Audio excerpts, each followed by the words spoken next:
Canto 9. Le respondió el ingenioso Odiseo: Rey Alcino, el más esclarecido de todos los ciudadanos. En verdad que es hermoso oír a un aedo como este, cuya voz se asemeja a la de un numen. No creo que haya cosa tan agradable como ver que la alegría reina en el pueblo y que los convidados, sentados ordenadamente en el palacio, ante las mesas abastecidas de pan y de carnes, escuchan al aedo, mientras el escanciador saca el vino de la crátera y lo va echando en las copas. Tal espectáculo me parece bellísimo, pero te movió el ánimo a desear que te cuente mis luctuosos infortunios, para que llore aún más y prorrumpa en gemidos. ¿Cuál cosa relataré en primer término, cuál en último lugar, siendo tantos los infortunios que me enviaron los celestiales dioses? Ante todo, quiero decirles mi nombre para que lo sepan y en adelante, después que me haya librado del día cruel, sea yo su huésped, a pesar de vivir en una casa que está muy lejos. Soy Odiseo Laertíada, tan conocido de los hombres por mis astucias de toda clase, y mi gloria llega hasta el cielo. Habito en Ítaca, que se ve a distancia. En ella está el monte Nérito, frondoso y espléndido, y en contorno hay muchas islas cercanas entre sí, como Duoliquio, Same y la selvosa Zacinto. Ítaca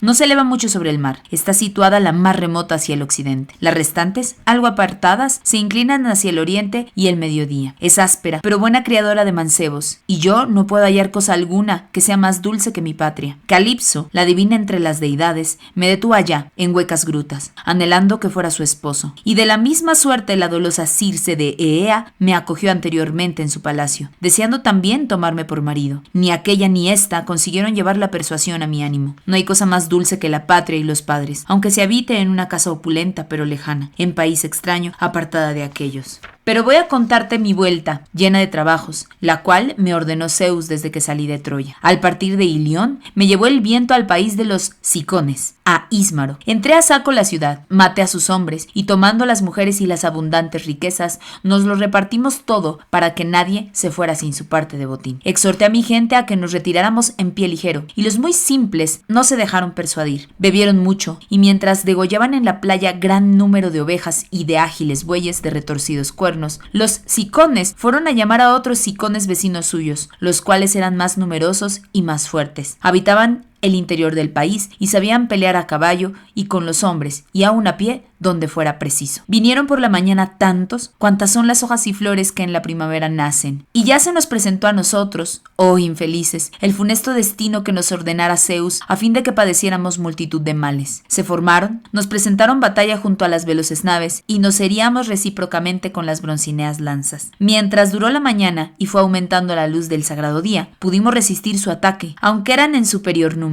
Mas luego, cuando el sol se encaminó al ocaso, los Cicones derrotaron a los aquivos, poniéndolos en fuga. Perecieron 6 compañeros de hermosas grebas de cada embarcación, y los restantes nos libramos de la muerte y del destino. Desde allí seguimos adelante con el corazón triste, escapando gustosos de la muerte, aunque perdimos algunos compañeros. Mas Bóreas no comenzaron a moverse los corvos bajeles hasta haber llamado 3 veces a cada uno de los míseros compañeros que acabaron su vida en el llano, heridos por los Cicones. Zeus, que amontona las nubes, suscitó contra los barcos el viento Bóreas, y una tempestad deshecha cubrió las nubes de la tierra y el mar, y la noche cayó del cielo. Las naves iban de través, cabeceando, y el impetuoso viento rasgó las velas en 3 o 4 pedazos. Entonces amainamos estas, pues temíamos nuestra perdición, y apresuradamente, a fuerza de remos, llevamos aquellas a tierra firme. Allí permanecimos echados 2 días, con sus noches, royéndonos el ánimo la fatiga y los pesares, al punto que la aurora, de lindas trenzas, nos trajo el día tercero. Izamos los mástiles, soltamos las blancas velas y nos sentamos en las naves, que eran conducidas por el viento y los pilotos.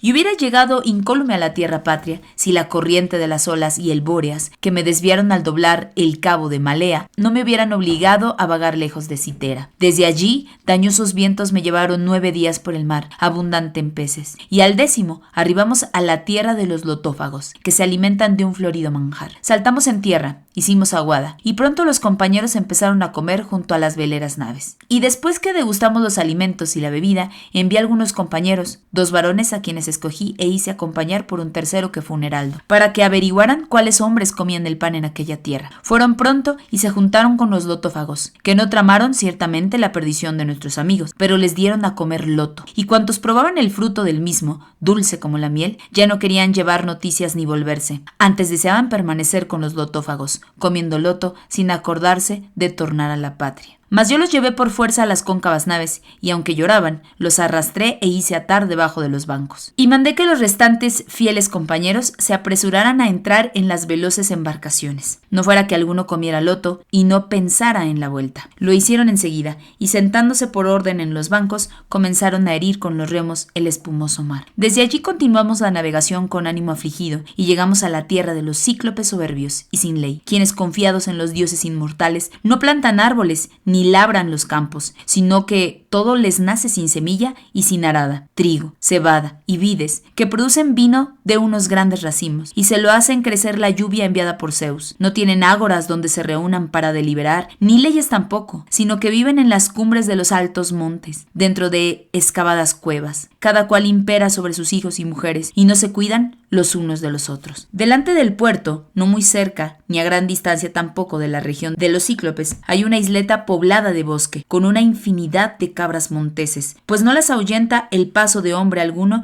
ni van allá los cazadores, que se fatigan recorriendo las selvas en las cumbres de las montañas. No se ven en ella ni rebaños ni labradíos, sino que el terreno está siempre sin sembrar y sin arar, carece de hombres y cría bastantes cabras. Pues los cíclopes no tienen naves de rojas proas, ni cuentan con artífices que se las construyan de muchos bancos, como las que transportan mercancía a distintas poblaciones en los frecuentes viajes que los hombres efectúan por mar, yendo los unos a encontrar a los otros, las cuales hubieran podido hacer que fuera muy poblada aquella isla, que no es mala y daría a su tiempo frutos de toda especie, porque tiene junto al espumoso mar prados húmedos y tiernos, y allí la vid jamás se perdería. La parte interior es llana y labradera, y podrían cegarse en la estación oportuna mieses altísimas por ser el suelo muy pingüe. Posee la isla un cómodo puerto, donde no se requieren amarras, ni es preciso echar áncoras, ni atar cuerdas, pues abordado allí, se está a salvo cuanto se quiere, hasta que el ánimo de los marineros les incita a partir y el viento sopla. En lo alto del puerto mana una fuente de agua límpida, debajo de una cueva a cuyo alrededor han crecido álamos. Allá pues nos llevaron las naves, y algún dios debió de guiarnos en aquella noche oscura en la que nada distinguíamos, pues la niebla era copiosa alrededor de los bajeles y la luna no brillaba en el cielo, que cubrían los nubarrones. Nadie vio con sus ojos la isla, ni las ingentes olas que se quebraban en la tierra, hasta que las naves de muchos bancos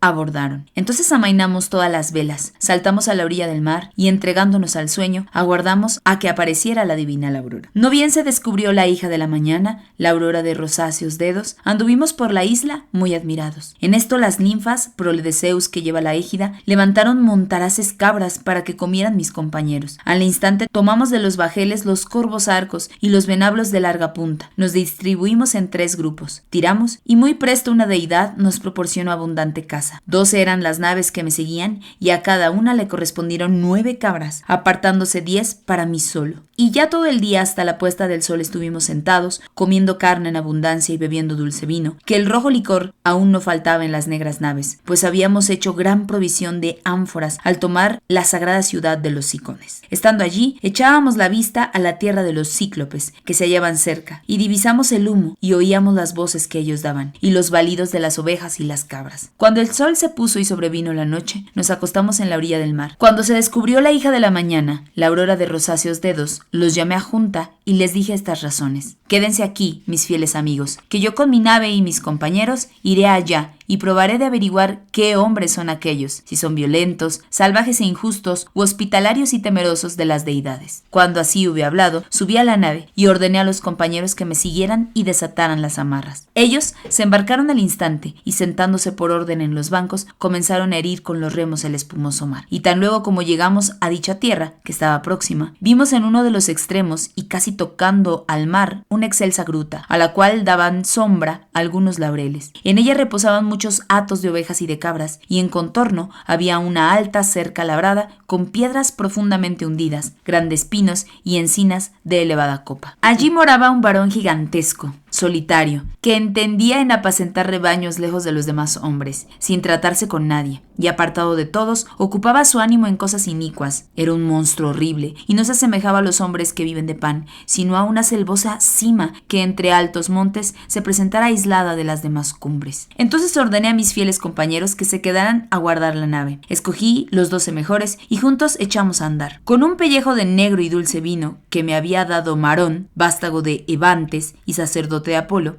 el dios tutelar de Ismaro, porque, respetándole, lo salvamos con su mujer e hijos, que vivían en un espeso bosque consagrado a Febo Apolo. Marón me hizo espléndidos dones, pues me regaló 7 talentos de oro bien labrado, una crátera de plata y 12 ánforas de un vino dulce y puro, bebida de dioses, que no conocían sus siervos ni sus esclavas, sino tan solo él, su esposa y una despensera. Cuando bebían este rojo licor, dulce como la miel, echaban una copa del mismo en 20 de agua, y de la crátera salía un olor tan suave y divinal que no sin pena se hubiera renunciado a saborearlo. De este vino llevaba un gran odre completamente lleno, y además viandas en un zurrón. Pues ya desde el primer instante se figuró mi ánimo generoso que se nos presentaría un hombre dotado de extraordinaria fuerza, salvaje y desconocedor de la justicia y de las leyes. Pronto llegamos a la gruta, mas no dimos con él, porque estaba apacentando las pingües ovejas. Entramos y nos pusimos a contemplar con admiración y una por una todas las cosas. Había zarzos cargados de quesos. Los establos rebosaban de corderos y cabritos, hallándose encerrados separadamente los mayores, los medianos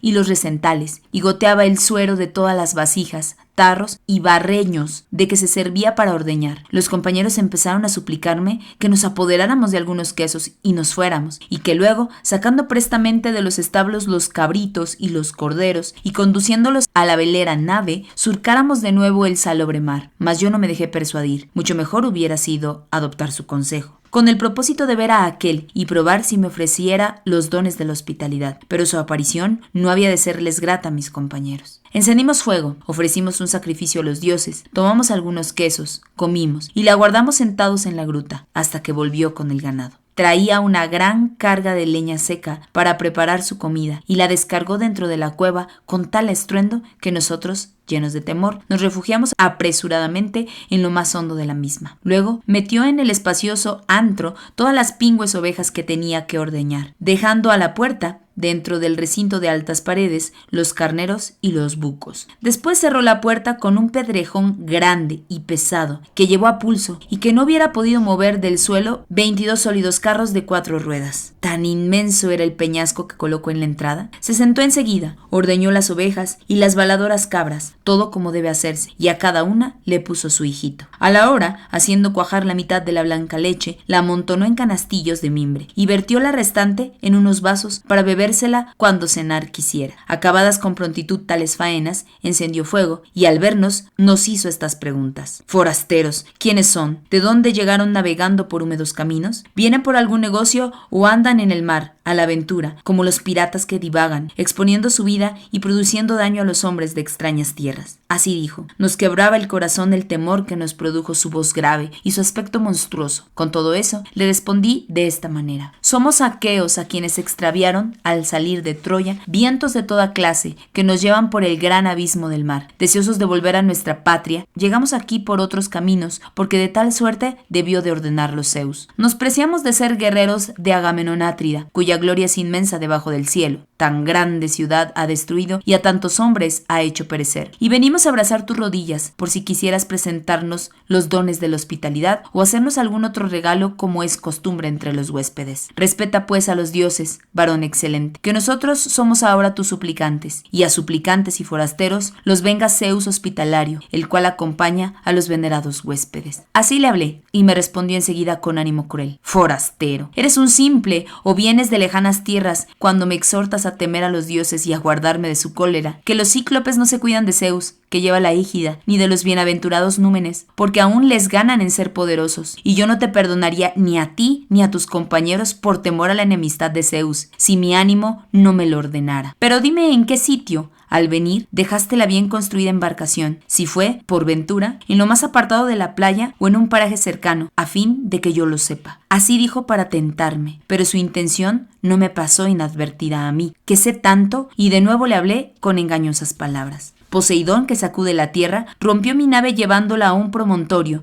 y estrellándola contra las rocas, en los confines de su tierra. El viento que soplaba el mar se la llevó, y pude librarme, junto con estos, de una muerte terrible. Así le dije. El cíclope, con ánimo cruel, no me dio respuesta, pero levantándose de súbito, echó mano a los compañeros, agarró a 2 y como si fueran cachorros, los arrojó en tierra con tamaña violencia que el encéfalo fluyó al suelo y mojó el piso. Seguidamente, despedazó los miembros, se aparejó una cena y se puso a comer como montaraz león, no dejando ni los intestinos, ni la carne, ni los medulosos huesos. Nosotros contemplábamos aquel horrible espectáculo con lágrimas en los ojos, alzando nuestras manos a Zeus, pues la desesperación se había señoreado de nuestro ánimo. El cíclope, tan luego como llenó su enorme vientre, devorando carne humana y bebiendo encima leche sola, se acostó en la gruta, tendiéndose en medio de las ovejas. Entonces formé en mi magnánimo corazón el propósito de acercarme a él y, sacando la aguda espada que colgaba de mi muslo, herirle el pecho, donde las entrañas rodean el hígado, palpándolo previamente. Pero otra consideración me contuvo. Habíamos, en efecto,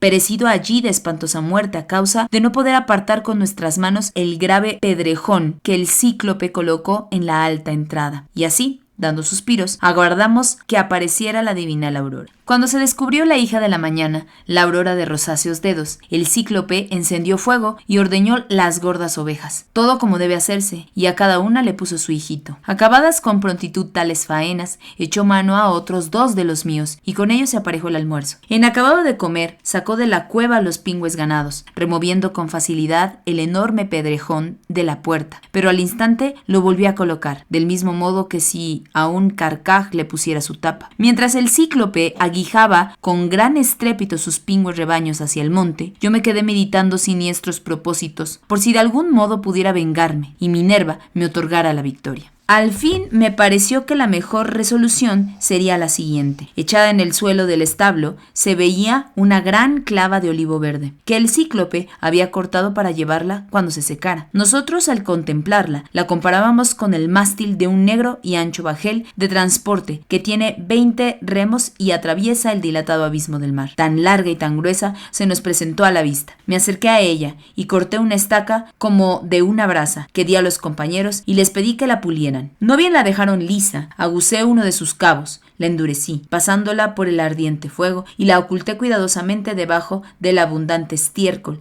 esparcido por la gruta. Ordené entonces que se eligieran por suerte los que, uniéndose conmigo, deberían atreverse a levantar la estaca y clavarla en el ojo del cíclope cuando el dulce sueño le rindiera. Les cayó la suerte a los 4 que yo mismo hubiera escogido en tal ocasión, y me junté con ellos formando el quinto. Por la tarde volvió el cíclope con el rebaño de hermoso vellón, que venía de pacer, e hizo entrar en la espaciosa gruta a todas las pingües reses, sin dejar a ninguna dentro del recinto, ya porque sospechara algo, ya porque algún dios así se lo ordenara. Cerró la puerta con el pedrejón que llevó a pulso, se sentó, ordeñó las ovejas y las baladoras cabras, todo como debe hacerse, y a cada una le puso su hijito. Acabadas con prontitud tales cosas, agarró a otros 2 de mis amigos, y con ellos se aparejó la cena. A la hora llegué con el cíclope, y teniendo en la mano una copa de negro vino, le hablé de esta manera. Toma, cíclope, bebe vino, ya que comiste carne humana, a fin de que sepas qué bebida se guardaba en nuestro buque. Te lo traía para ofrecer una libación, en el caso de que te apiadaras de mí y me enviaras a mi casa, pero tú te enfureces de intolerable modo. Cruel, ¿cómo vendrá en lo sucesivo ninguno de los muchachos hombres que existen si no te portas como debieras? Así le dije, tomó el vino y lo bebió, y le gustó tanto el dulce licor que me pidió más. Dame de buen grado más vino, y hazme saber inmediatamente tu nombre, para que te ofrezca un don hospitalario, con el cual te huelgues, pues también a los cíclopes de la fértil tierra les proporciona vino en gruesos racimos, que crecen con la lluvia enviada por Zeus, pero esto se compone de ambrosía y néctar.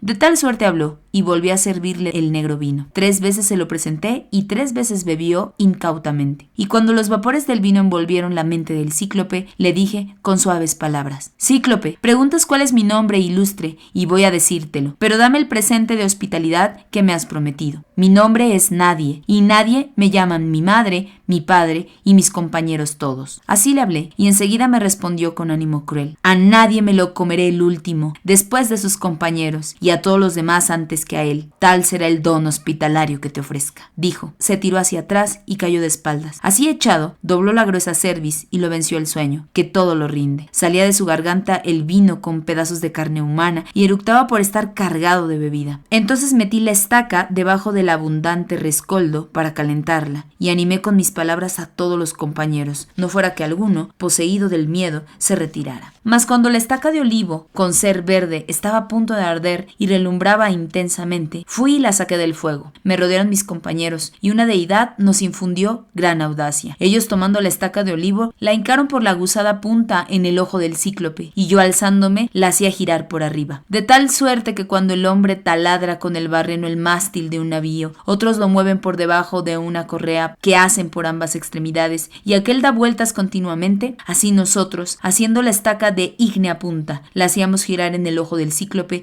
y la sangre brotaba alrededor del caliente palo. Le quemó el ardoroso vapor párpados y cejas, y en cuanto la pupila estaba ardiendo y sus raíces crepitaban por la acción del fuego, así como el broncista, para dar el temple que es la fuerza del hierro, sumerge en agua fría un gran segur o un hacha que rechina grandemente, de igual manera rechinaba el ojo del cíclope en torno de la estaca de olivo. Dio el cíclope un fuerte y horrendo gemido, retumbó la roca y nosotros, amedrentamos, huimos prestamente. Pero él se arrancó la estaca, toda manchada de sangre, la arrojó furioso lejos de sí y se puso a llamar con altos gritos a los cíclopes que habitaban a su alrededor dentro de cuevas, en los ventosos promontorios. Oyendo sus clamores, acudieron muchos por un lado y por otro, y parándose junto a la cueva, le preguntaron qué le angustiaba. ¿Por qué tan enojado, oh Polifemo, gritas de semejante modo en la divina noche, despertándonos a todos? ¿Acaso algún hombre se lleva tus ovejas mal de tu grado? ¿O por ventura te matan con engaño o con fuerza? Le respondió desde la cueva el robusto Polifemo: oh amigos, nadie me mata con engaño, no con fuerza. Y ellos le contestaron con estas aladas palabras: pues si nadie te hace fuerza, ya que estás solo, no es posible evitar la enfermedad que envía el gran Zeus, pero ruega a tu padre, el soberano Poseidón. Apenas acabaron de hablar, se fueron todos, y yo me reía en mi corazón de cómo mi nombre y mi excelente artificio les había engañado. El cíclope, gimiendo por los grandes dolores que padecía, anduvo a tientas, quitó el peñasco de la puerta y se sentó en la entrada, tendiendo los brazos por si lograba echar mano a alguien que saliera con las ovejas. Tan mentecato esperaba que yo fuera. Mas yo meditaba cómo pudiera aquel lance acabar mejor, y si hallaría algún recurso para librar de la muerte a mis compañeros y a mí mismo. Revolví toda clase de engaños y de artificios, como que se trataba de la vida y un gran mal era inminente. Y al fin me pareció la mejor resolución la que voy a decir. Había unos carneros bien alimentados, hermosos, grandes, de espesa y oscura lana, y sin desplegar los labios los até de 3 en 3, entrelazando mimbres de aquellos sobre los cuales dormía el monstruoso e injusto cíclope. Y así el del centro llevaba un hombre y los otros 2 iban a ambos lados para que llevaran a mis compañeros. 3 carneros llevaban, por tanto, a cada varón. Pero yo, viendo que había otro carnero que sobresalía entre todas las reses, lo así por la espalda, me deslicé al vedijudo vientre y me quedé agarrado con ambas manos a la abundantísima lana, manteniéndome en esta postura con ánimo paciente. Así, profiriendo suspiros, aguardamos la aparición de la divinal aurora. Cuando se descubrió la hija de la mañana, la aurora de rosáceos dedos, los machos salieron presurosos a pacer, y las hembras, como no se las había ordeñado, balaban en el corral con las tetas retesadas. Su amo, afligido por los dolores, palpaba el lomo a todas las reses, que estaban de pie, y el simple no advirtió que mis compañeros iban atados a los pechos de los vedijudos animales. El último en tomar el camino de la puerta fue mi carnero, cargado de su lana, y de mí mismo que pensaba en muchas cosas, y el robusto Polifemo lo palpó y así le dijo: querido carnero, ¿por qué sales de la gruta, el postrero del rebaño? Nunca te quedaste detrás de las ovejas, sino que andando a buen paso, pasías el primero las tiernas flores de la hierba, llegabas el primero a las corrientes de los ríos y eras quien primero deseaba tornar al establo al caer la tarde. Mas ahora vienes, por el contrario, el último de todos. Sin duda, echarás de menos el ojo de tu señor, a quien según hombre malvado, con sus perniciosos compañeros, perturbándole las mientes con el vino. Nadie, pero me figuro que aún no se ha librado de una terrible muerte. Si tuvieras mis sentimientos y pudieras hablar para indicarme dónde evita mi furor, pronto su cerebro, molido a golpes, se esparciría acá y allá por el suelo de la gruta, y mi corazón se aliviaría de los daños que me ha causado ese despreciable nadie. Diciendo así, dejó el carnero y lo echó afuera. Cuando estuvimos algo apartados de la cueva y del corral, me solté del carnero y desaté a los amigos. Al punto, antecogimos aquellas gordas reses de gráciles piernas y dando muchos rodeos, llegamos por fin a la nave. Nuestros compañeros se alegraron de vernos a nosotros, que nos habíamos librado de la muerte, y empezaron a gemir y a sollozar por los demás. Pero yo, haciéndoles una señal con las cejas, les prohibí el llanto y les mandé que cargaran presto en la nave muchas de aquellas reses de hermoso vellón y volviéramos a surcar el agua salobre. Se embarcaron enseguida y, sentándose por orden en los bancos, tornaron a herir con los remos el espumoso mar. Y al estar tan lejos cuanto se deja oír un hombre que grita, hablé al Cíclope con estas mordaces palabras: Cíclope, no deberías emplear tu fuerza para comerte en la honda gruta a los amigos de un varón indefenso. Las consecuencias de tus malas acciones habían de alcanzarte, oh cruel, ya que no temiste devorar a tus huéspedes en tu misma morada. Por esto Zeus y los demás dioses te han castigado. Así le dije. Y él, airándose más en su corazón, arrancó la cumbre de una gran montaña, la arrojó delante de nuestra embarcación de azulada proa, y poco faltó para que no diera en la extremidad del gobernalle. El mar se agitó por la caída del peñasco, y las olas, al refluir desde el mar, empujaron la nave hacia el continente, y la llevaron a tierra firme. Pero yo, haciendo con ambas manos un larguísimo botador, la eché al mar, y ordené a mis compañeros, haciéndoles con la cabeza silenciosa señal, que apretaran con los remos a fin de librarnos de aquel peligro. Todos se encorvaron y empezaron a remar. Al hallarnos dentro del mar, a distancia doble de la de antes, hablé al Cíclope, sin que lo impidiera que mis compañeros me rodeaban y pretendían disuadirme con suaves palabras, unos por un lado y otros por el opuesto. Desgraciado, ¿por qué quieres irritar a ese hombre feroz que con lo que tiró al mar hizo tornar la nave hacia tierra firme donde creímos encontrar la muerte? Si oyera que alguien da voces o habla, nos aplastaría la cabeza y el maderamen del barco, arrojándonos áspero bloque. Tan lejos llegan sus tiros. Así se expresaban, mas no lograron quebrantar la firmeza de mi ánimo, y con el corazón irritado le hablé otra vez con estas palabras: Cíclope, si alguno de los mortales hombres te pregunta la causa de tu vergonzosa ceguera, dile que quien te privó del ojo fue Odiseo, el asolador de ciudades, hijo de Laertes, que tiene su casa en Ítaca. Tal dije, y él, dando un suspiro, respondió: Oh dioses, se cumplieron los antiguos pronósticos. Hubo aquí un adivino excelente y grande, Télemo Eurímida, el cual descollaba en el arte adivinatoria y llegó a la senectud profetizando entre los cíclopes. Este, pues, me vaticinó lo que hoy sucede, que sería privado de la vista por mano de Odiseo. Mas esperaba yo que llegara un varón de gran estatura, gallardo, de mucha fuerza, y es un hombre pequeño,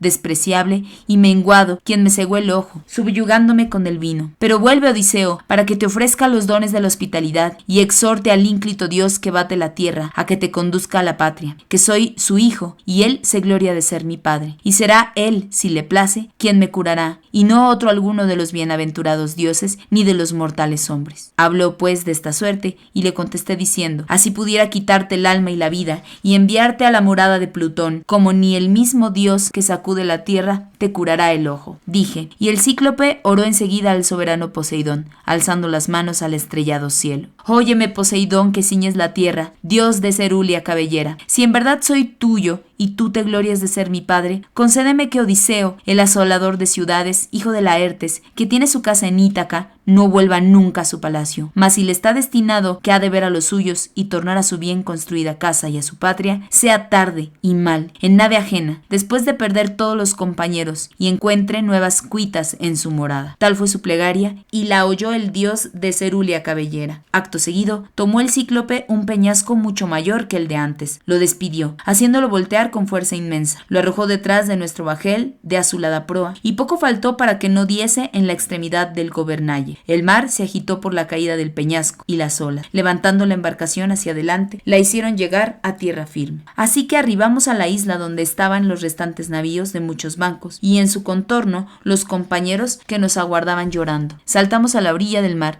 y sacamos la nave a la arena, y tomando de la cóncava embarcación las reses del Cíclope, nos las repartimos de modo que ninguno se quedara sin su parte. En esta partición que se hizo del ganado, mis compañeros de hermosas grebas me asignaron el carnero, además de lo que me correspondía, y yo lo sacrifiqué en la playa a Zeus Saturnio, que amontona las nubes, y sobre todo reina, quemando en su obsequio ambos muslos. Pero el dios, sin hacer caso del sacrificio, meditaba cómo podrían llegar a perderse todas mis naves, de muchos bancos, con los fieles compañeros, y ya todo el día, hasta la puesta del sol, estuvimos sentados, comiendo carne en abundancia, abundancia y bebiendo dulce vino. Cuando el sol se puso y llegó la noche, nos acostamos en la orilla del mar. Pero apenas se descubrió la hija de la mañana, la aurora de rosáceos dedos, ordené a mis compañeros que subieran a la nave y desataran las amarras. Se embarcaron prestamente y, sentándose por orden en los bancos, tornaron a herir con los remos el espumoso mar. Desde allí seguimos adelante, con el corazón triste, escapando gustosos de la muerte, aunque perdimos algunos compañeros.